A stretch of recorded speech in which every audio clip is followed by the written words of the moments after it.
pray. And have you heard of the prayer room? We came up with that, meaning we love that. Right. If my life is a life of prayer, my life is ordered around prayer. And he very graciously says, I know, but not the kind of prayer you're going to need for what's coming against you. Good. Wow. Help us. When I arrived, I mean, this was heavy. When I arrived, he said, the demons followed you from New York. And I was like, oh, where? Oh. This is not the spiritual formation environment I anticipated. And basically, here's what he did. He would pray with me sitting next to him like a numpty on the couch, like I'm sitting here. And he's praying. And then he would stop, and then he would explain, here's why I'm saying this. I'd be like, okay, and he'd say, okay. Now, I do these things because this is what demonic stuff does to come against you, and I want you to understand how to process this in the kingdom of heaven.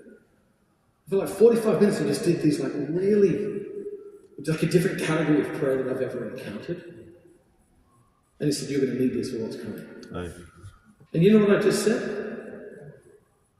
Thank you. Yes. Because he said that there's things coming that you need this for, and so God has brought me into your life to equip you so that when these things happen, Man, you're going to take. Wonderful. You can do that for someone else. Right. You can look at someone and say, hey, listen, let me tell you why I do this. Why do you do that? Well, thank you for asking. You can explain that to someone. And then lastly, training them to fight.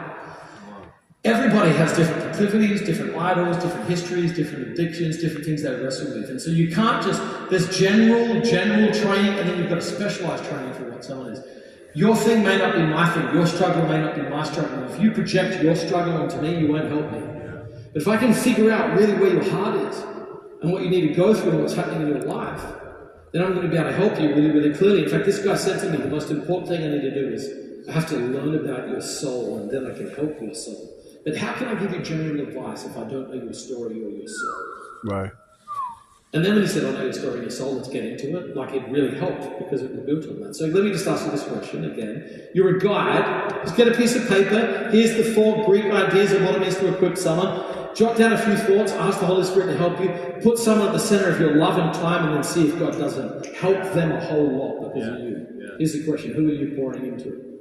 Who do you have at the center of your love and your time that you're seeking to equip? Not as some super expert, but just as a guide to get them into the next stage of their life.